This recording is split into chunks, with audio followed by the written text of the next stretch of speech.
नमस्कार, जय हिंद दोस्तों। आपके अपने online institute target with Manish Mehra पर आप सभी दोस्तों का स्वागत है। दोस्तों, इस वीडियो में हम बात करेंगे रिट के मॉडल पेपर की। तो रिट के मॉडल पेपर की बात करेंगे। यहाँ पर पहला क्वेश्चन है आपके सामने कि निम्न में से कौन सा मानसिक विकास का पहलू है। तो दोस्तों, मानसिक विकास यानी कि ये जो मानसिक विकास की यहाँ पर अपन बात करें तो इसका जो पहलू होते हैं ना, तो उनके बारे में थोड़ा अपन डिस्कस करते हैं। तो मानसिक विकास में बालक की बुद्धि, मानसिक योग्यताएं, कल्पना, चिंतन, भावना, भाषा, संवेदना, संकल्प इत्यादि जो ये होते हैं, इनके मानसिक प्रतिक्रियाओं का विकास इसके अंदर सम्मिलित हैं। तो यहाँ पर ऑप्शन नंबर 4 राइट है, डी ऑप्शन राइट है इसका, यानी कि बुद्धि, भाषा, संवेदना ये सभी इसमें सम्मिलित हैं, यानी कि ये विकास का एक पहलू माने जाते हैं ये सभी। तो ऑप्शन नंबर 4 यहाँ पर राइट है, उपयुक्त सभी। 14 या 15 वर्ष की आयु तक का विकास। तो यहाँ पर 14 या 15 वर्ष की आयु तक का विकास पूर्ण हो जाता है। देखें आप कि बालक की जो 6 वर्ष की आयु होती है ना, 6 वर्ष की आयु तक, यानी कि 6 वर्ष की आयु तक उसका जो मस्तिष्क होता है ना, उसका मस्तिष्क वो विकसित होकर लगभग पूर्ण आकार प्राप्त कर लेता है। तो हम यहाँ बात करेंगे सामान्य बुद्धि की। तो जब वो पूर्ण आकार प्राप्त कर लेता है, यानी कि 6 वर्ष की आयु तक उसका मस्तिष्क पूर्ण आकार प्राप्त कर लेता है विकसित होकर, तो बालक में जो सामान्य बुद्धि का विकास होता है ना, ये 14 से 15 वर्ष की आयु तक ये विकसित लगभग पूर्ण हो जाता है। क्या? सामान्य बुद्धि, यानी कि ऑप्शन नंबर 2 इसमें राइट होगा। मनोवैज्ञानिकों के अनुसार बुद्धि, तो बुद्धि क्या है? देखें आप, तो बुद्धि की बात करें अपन यहाँ, तो मनोवैज्ञानिकों के अनुसार सीखने की क्षमता है, तो बिल्कुल है भाई, राइट है। अमूर्त चिंतन की योग्यता है, तो ये भी है। और इसके अलावा अपन बात करें बुद्धि की, तो बुद्धि जो होती है ना, वो वातावरण के साथ समायोजन करने की एक शक्ति भी है। तो यहाँ पर ये जो मैंने एक तो बोल के बताया और एक और ये दोनों भी राइट हैं। तो आप कह सकते हैं 1 व 2 दोनों राइट हैं इसके अंदर। ऑप्शन नंबर 4 इसका राइट है।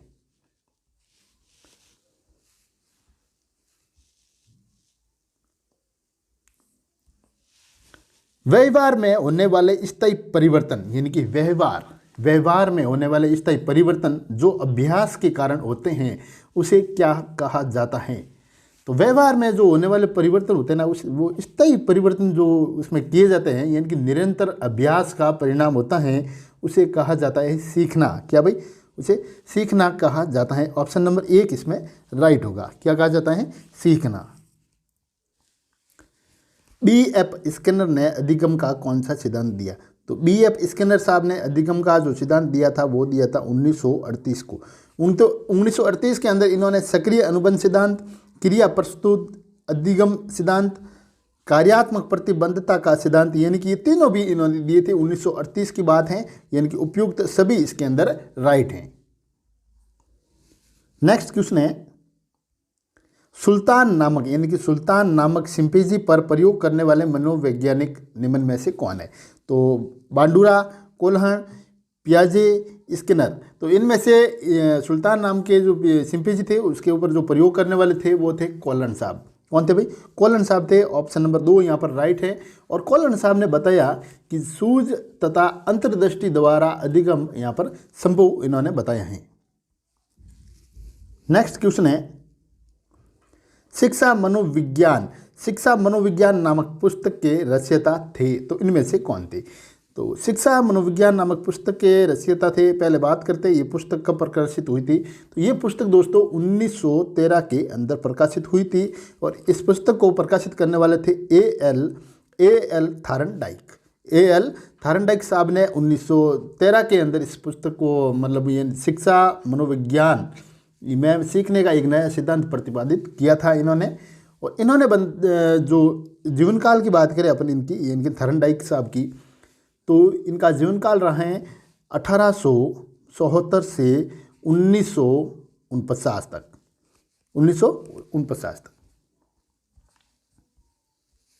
नेक्स्ट क्वेश्चन है, चिंतन मानसिक क्रियाओं का ज्ञानात्मक पहलू है भाई, क्या ज्ञानात्मक पहलू है। तो चिंतन मानसिक क्रियाओं का ज्ञानात्मक पहलू है। क्या है? ज्ञानात्मक पहलू है। निम्न में से कौन सा उदाहरण अर्जित प्रेरक का है? अर्जित प्रेरक का इसमें से उदाहरण कौन सा है?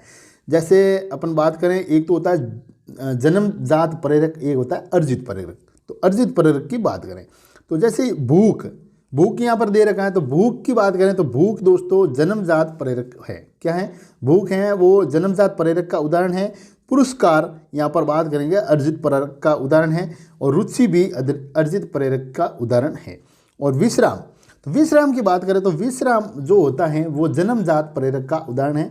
तो जैसे अपन सबसे पहले यहाँ पर जन्मजात प्रेरक की बात करें तो जन्मजात प्रेरक के अंदर देखें आप, एक तो भूख, काम, निद्रा, विश्राम, प्यास आदि, ये सभी जो उदाहरण होते हैं ना, ये जन्मजात के हैं।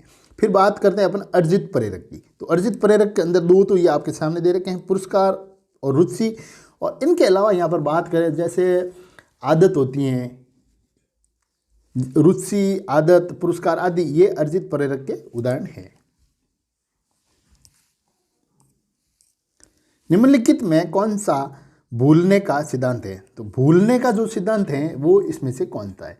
तो भूलने का जो सिद्धांत है दोस्तों वो है प्रतिपकारी। कौन सा भाई? प्रतिपकारी।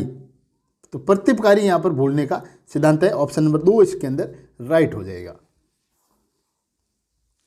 नेक्स्ट क्वेश्चन है, समस्या के अचानक समाधान की वकालत करने वाले सिद्धांत का नाम क्या है? तो समस्या के अचानक समाधान की वकालत करने वाले सिद्धांत का आपको यहाँ पर नाम पूछा गया है इसके अंदर। तो जैसे बात करेंगे आप सक्रियात्मक अधिगम, नहीं तो सूझ का सिद्धांत। तो बिल्कुल ऑप्शन नंबर इसमें 2 राइट हो जाएगा, सूझ का सिद्धांत। तो जैसे बात की थी अपने पहले क्वेश्चन में, तो सूझ तथा अंतर्दृष्टि का जो सिद्धांत होता है ना, वो दोनों उसके द्वारा वो अधिगम संभव होता है। तो ऑप्शन नंबर 2 इसके अंदर राइट हो जाएगा।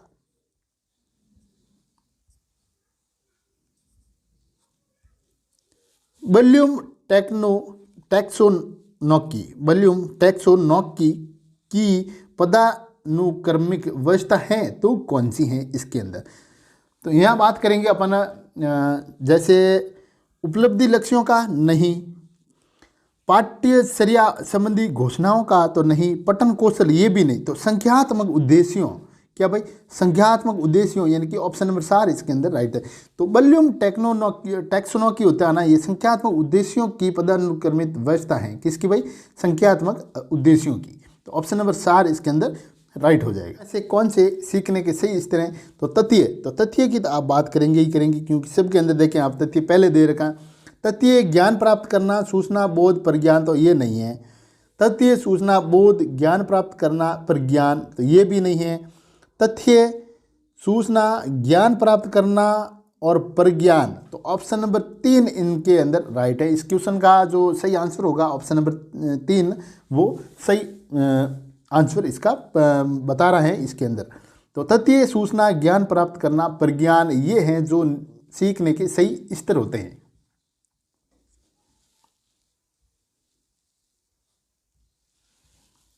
के अतिरिक्त, यानी यहाँ पर क्या आने वाला है खाली जगह के अंदर, तो के अतिरिक्त निम्नलिखित सभी सीखने के रूप में आंकलन को बढ़ावा देते हैं तो कौन से? तो जैसे देखें आप, शिक्षार्थियों को आंतरिक पृष्ठ पोषण लेने के लिए कहना, तो ये नहीं होता है। अवसर लेने हेतु शिक्षार्थियों के लिए एक सुरक्षित वातावरण का निर्माण करना, नहीं। पढ़ाए गए विषयों पर मनन करने के लिए शिक्षार्थियों को कहना, ये भी नहीं। तो जितनी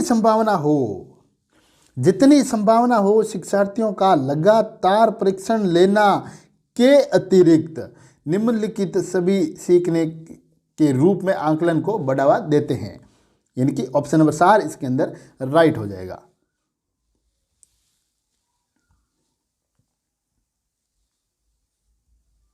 यहां देखिए आप, अधिगम एवं परिपक्वता के संबंध में निम्न में से कौन सा कथन सही है? दोस्तों काफ़ी बार क्या होता है कि आपको सही है या फिर नहीं है, यहाँ पर आप पूरा क्वेश्चन नहीं देखते हैं तो आपका आंसर आपको लगता है कि आपको आ रहा है, लेकिन वो होता है कि सही है या फिर नहीं है। इनके चक्कर में वो आप उसे गलत कर बैठते हैं। तो क्वेश्चन को हमेशा पूरा पढ़ें। देखें आप, अधिगम एवं परिपक्वता के संबंध में निम्न में से कौन सा कथन सही है, तो सही कथन इसमें से कौन सा है वो आपको बताना है। तो यदि मानव विकास केवल परिपक्वता से होता है तो मनुष्य केवल निम्नतम तक ही सीमित रह जाते हैं। तो ऑप्शन नंबर 1 यहाँ पर राइट है। क्या भाई, ऑप्शन नंबर 1 ही इसका राइट है। जैसे वंश कर्म संभाव्य क्षमता की सीमा के कारण बालक एक निश्चित सीमा से आगे तक विकसित हो सकते हैं, नहीं। बालक विकास की दृष्टि से जब सीखने के लिए तैयार नहीं है तब भी वे अधिक प्रयास के द्वारा सीख सकते हैं, तो नहीं। बालक की अंतर्निहित शक्तियों को बिना समय विचार विकसित करने के लिए प्रोत्साहित किया जाना सही है, तो ये भी नहीं है। तो आप कह सकते हैं कि ऑप्शन नंबर 1 इसके अंदर राइट होगा, ऑप्शन नंबर 1। और हाँ, ये जो PDF है ना, ये PDF आपको वीडियो के डिस्क्रिप्शन में मैं डाल दूंगा, वहाँ से आप ले सकते हैं। और या फिर आप मेरे टेलीग्राम चैनल जहाँ पर लाइव टेस्ट भी चलते हैं उन्हें भी आप ज्वाइन कर सकते हैं। उनका टेलीग्राम चैनल का लिंक है वो भी डिस्क्रिप्शन में आपको मिल जाएगा। संवेग क्या है? प्यार वसने नहीं, क्रोध भय ये भी नहीं, उत्तेजना या भावों में परिवर्तन। तो उत्तेजना या फिर भावों के अंदर परिवर्तन क्या है? संवेग है। ऑप्शन नंबर 3 यहाँ पर राइट है।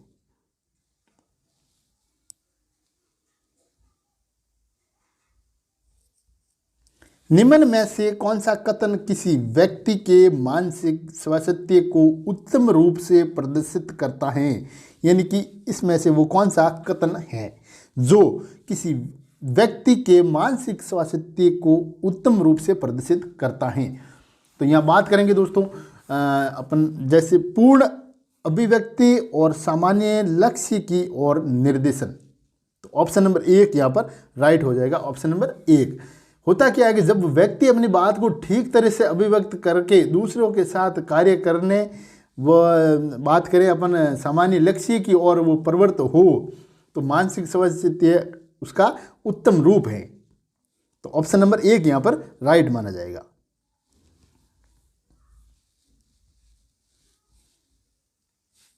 यहाँ देखें आप, फ्राइड, पियाजे व अन्य वैज्ञानिकों ने व्यक्तित्व विकास की विभिन्न अवस्थाओं के संदर्भ में व्याख्या की है, परंतु पियाजे ने क्या किया?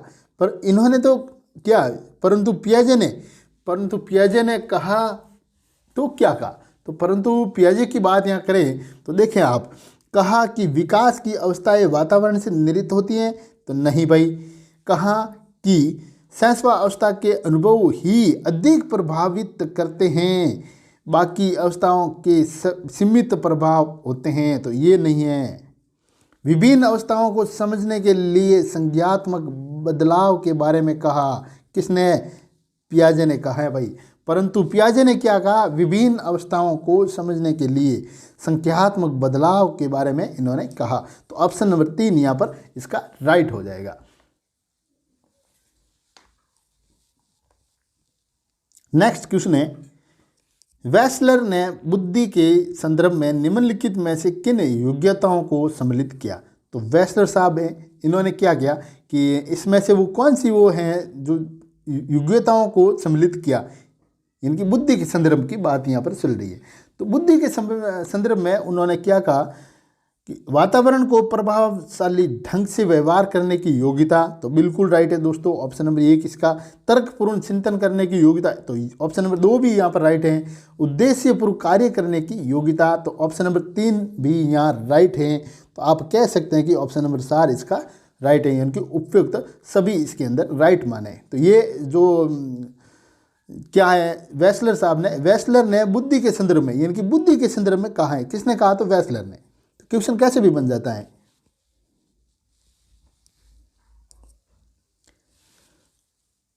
बहिमुखी विद्यार्थी अंतमुखी विद्यार्थी से किस विशेषता के आधार पर भिन्न होता है? इनके बहिमुखी विद्यार्थी अंतमुखी विद्यार्थी के किस विशेषता के आधार पर भिन्न होता है? तो यहाँ बात करेंगे अपन जैसे मजबूत भावनाओं प्रसंगी एवं नाप्रसंगी, तो नहीं। मन परेशान होने की अपेक्षा अपनी भावनाओं को अभिव्यक्त करता है, कौन करता है? बहिर्मुखी या फिर अंतर्मुखी विद्यार्थी क्या करता है? मन ही मन परेशान होने की अपेक्षा वो क्या करता है कि अपनी भावनाओं यानी कि अपनी भावनाओं को अभिव्यक्त करता है वो। तो ऑप्शन नंबर 2 यहाँ पर राइट हो जाएगा।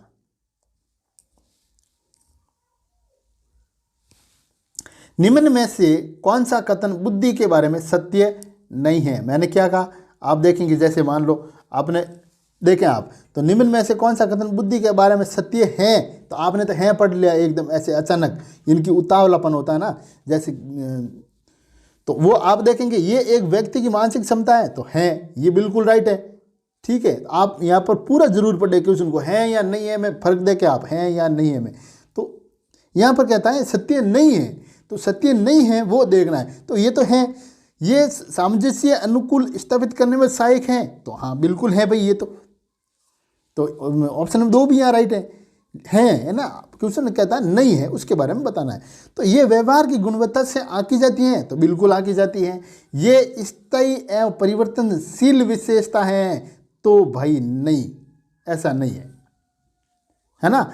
ये स्थायी एवं अपरिवर्तनशील विशेषता नहीं है, ठीक है ना।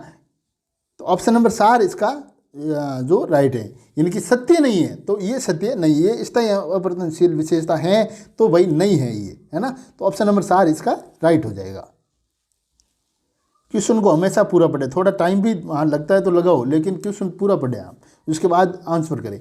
एक संतुलित व्यक्तित्व वह है जिसमें, इनकी एक संतुलित व्यक्तित्व वह है जिसमें क्या है, जिसके अंदर, जैसे बात करें यहाँ पर ऑप्शन नंबर 4 इसका राइट हो जाएगा दोस्तों। मजबूत अहम को बनाया जाता है, किसके भाई? मजबूत अहम को बनाया जाता है। एक संतुलित व्यक्तित्व वह है जिसमें मजबूत अहम को बनाया जाता है, तो ऑप्शन नंबर इसका 4 राइट है। प्रयास व त्रुटि में सबसे महत्वपूर्ण क्या है? प्रयास व त्रुटि में सबसे महत्वपूर्ण क्या है? तो जैसे यहाँ पर बात करते हैं थार्नडाइक, तो थार्नडाइक के द्वारा एक सिद्धांत दिया गया है, क्या? मैंने पिछले क्वेश्चन में बताया कि सीखने के प्रयास व त्रुटि का जो नियम है ना, उसको लक्ष्य प्राप्त करने में सर्वाधिक महत्व देता है। क्या? सीखने के लिए, सीखने में प्रयास व त्रुटि, दोस्तों प्रयास करते जाओ, प्रयास करोगे गलतियाँ होगी, सब कुछ होगा, लेकिन ये किसमें, ये जो सिद्धांत दिया है ये थार्नडाइक ने दिया था। किसने भाई? थार्नडाइक साहब ने ये सिद्धांत दिया था। तो यहाँ पर आप बात करेंगे सही ऑप्शन की, तो ये है लक्ष्य। क्या भाई? ऑप्शन नंबर 3 है इनकी लक्ष्य।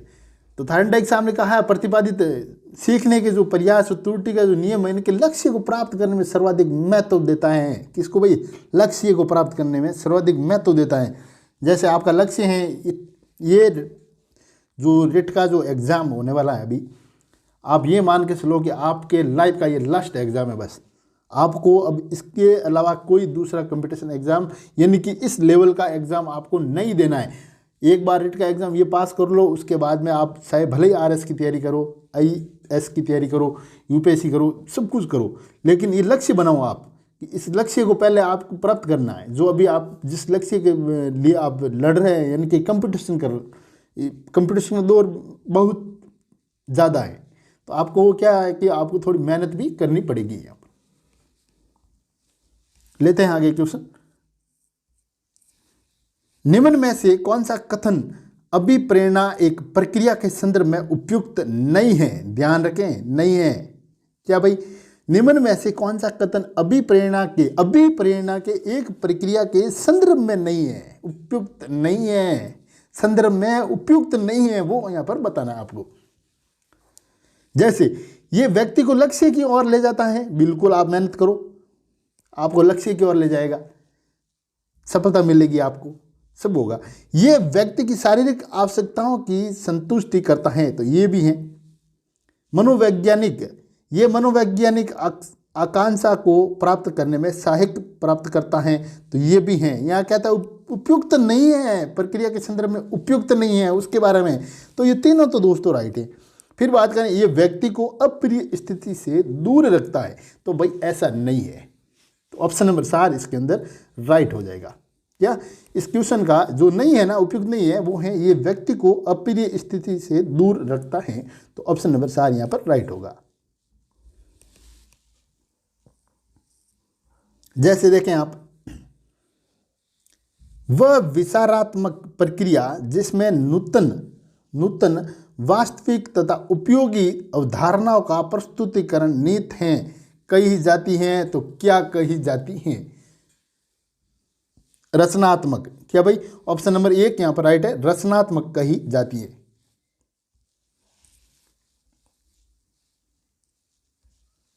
एक शिक्षक अपनी कक्षा के प्रतिभाशाली बच्चों की योग्यताओं की उपलब्धि चाहता है। अपने उद्देश्य की प्राप्ति के लिए उसे निम्नलिखित में से क्या नहीं करना चाहिए? ध्यान रखें, आप बनने वाले हो भाई शिक्षक, तो क्या नहीं करना चाहिए? तो जैसे बात करेंगे यहाँ पर क्या नहीं करने चाहिए, तो गैर शैक्षणिक गतिविधियों में आनंद लेना सिखाना तो बिल्कुल राइट है भाई, ये करना चाहिए। ठीक है, ये करना चाहिए।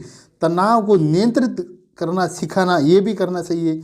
विशेष ध्यान के लिए उनके समकक्षों से अलग करना, तो ये भी करना चाहिए। उनकी सृजनात्मकता को स्मृत करने के लिए उन्हें चुनौती देना, तो ये नहीं करना चाहिए भाई। क्या? ऑप्शन नंबर 4 इसका राइट हो जाएगा। क्या नहीं करना चाहिए? उनकी सृजनात्मकता को स्मृत करने के लिए उन्हें चुनौती देना है, तो ये नहीं करना चाहिए।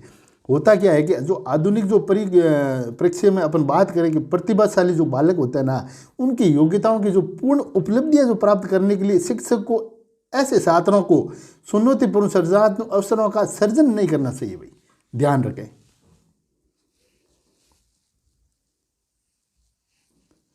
बच्चे के विकास के सिद्धांत को समझना शिक्षक की सहायता करता है।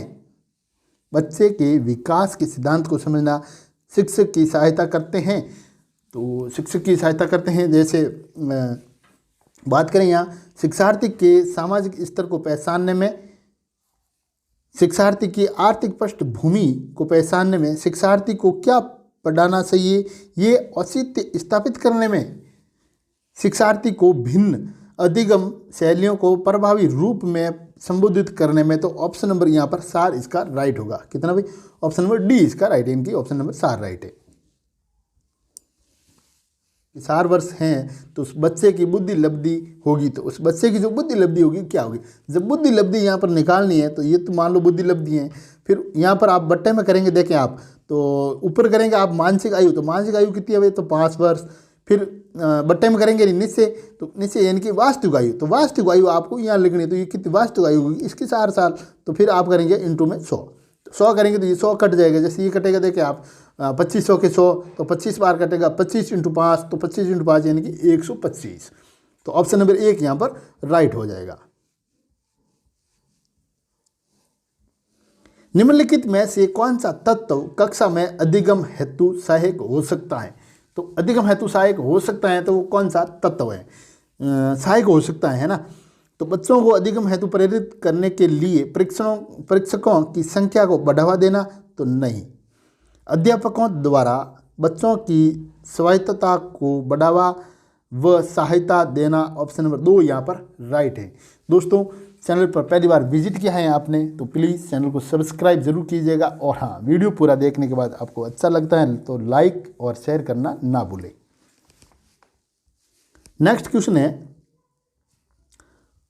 संवेदना ज्ञान की पहली सीढ़ी है। ठीक है, संवेदना ज्ञान की पहली सीढ़ी है, तो ये है क्या? मानसिक विकास है, या फिर शारीरिक विकास है, या ध्यान का विकास है, या भाषा का विकास है? तो ये कौन सा विकास है? तो यहाँ पर बात करेंगे अपन मानसिक विकास की। तो दोस्तों, संवेदना ज्ञान की पहली सीढ़ी है, ये मानसिक विकास है। क्या है भाई? मानसिक विकास है। तो दोस्तों, आज आप मेरे को कमेंट करके ये बताएं कि 30 क्वेश्चनों में से आपको कितने क्वेश्चन आते थे, यानी कि आपके कितने क्वेश्चन राइट हुए थे। कि जैसे मैं बोल रहा था उससे पहले भी आप बता दें भाई इसका तो ये ऑप्शन राइट है, ऐसे आपने कितने क्वेश्चन राइट किए, मेरे को कमेंट करके ज़रूर बताना। और हाँ, यहाँ पर यानी कि इस चैनल पर आपको आपके एग्ज़ाम से पहले लगभग 100 मॉडल टेस्ट पेपर आपको करवा दिए जाएंगे। तो दोस्तों, मिलते हैं अगले टेस्ट में।